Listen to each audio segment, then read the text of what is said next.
Treat what kills first. It's that simple. It doesn't mean it's easy.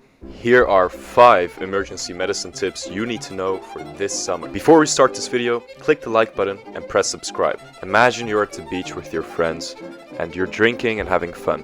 Suddenly, out of nowhere, one of your friends collapses. Here are 5 tips on helping him in an emergency. Number 1. Always check your surroundings. You already do this instinctively.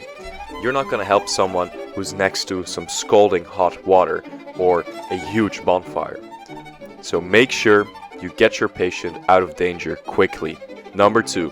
The FPU score. With this skill, you can easily figure out how conscious your patient is. They can be alert, they can react to verbal cues, to pain cues, or be completely unresponsive. Checking for the responsiveness of the patient tells a lot about the severity of the issue. People in the emergency room can really make use of this information, so make sure you take the FPU score. Do not forget to shout for help as well. Number 3. Pain points. Here are some pain points you can use to check how responsive someone is. Do not try this at home when someone is responsive. They will probably hit you in the face. You can use your index finger and your thumb to squeeze at the top of the trapezium muscle. If you can grab it tightly and really press down on it, it will create a tremendous amount of pain. If this does not work, you can take your thumb and press it on top of the maxilla. Here on the eyebrow, there's a nerve coming out of your brainstem. And pressing on this nerve causes excruciating amounts of pain. So use at your own discretion. Number 4. Open up their breathing. When someone is unconscious, the chance of their breathing being compromised is very high. To open up someone's airway, there are 2 ways of doing it. Number 1 is a chin lift. When someone is lying prone on the ground, you can lift their chin up. Lifting their chin up opens up their larynx and causes them to be able to take in more air. Next to the chin lift, you also have the jaw thrust, where you thrust forward the jaw. This causes the same effect. This is also transferable to when you're sleeping and you're having trouble breathing.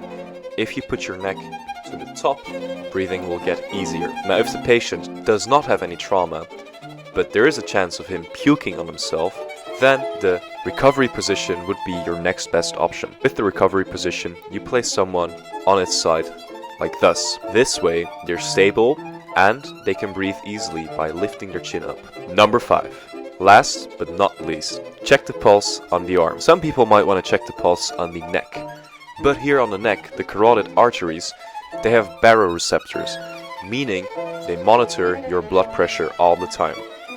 If you press on these receptors for a long time, your heart rate will start to diminish, because your brain thinks your blood pressure is through the roof. Now this is a problem, because you will get unconscious if you press on it for too long.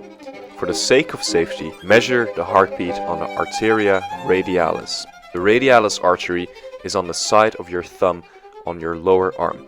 If you are a bit impatient like me, you can calculate the frequency by counting for 15 seconds and then multiplying by 4 to get the beats per minute. The pulse should be somewhere between 60 and 80 beats per minute.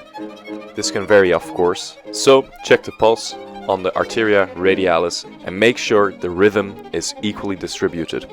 These are the 5 tips you need to know for emergency medicine. Click the like and hit subscribe for more videos like this.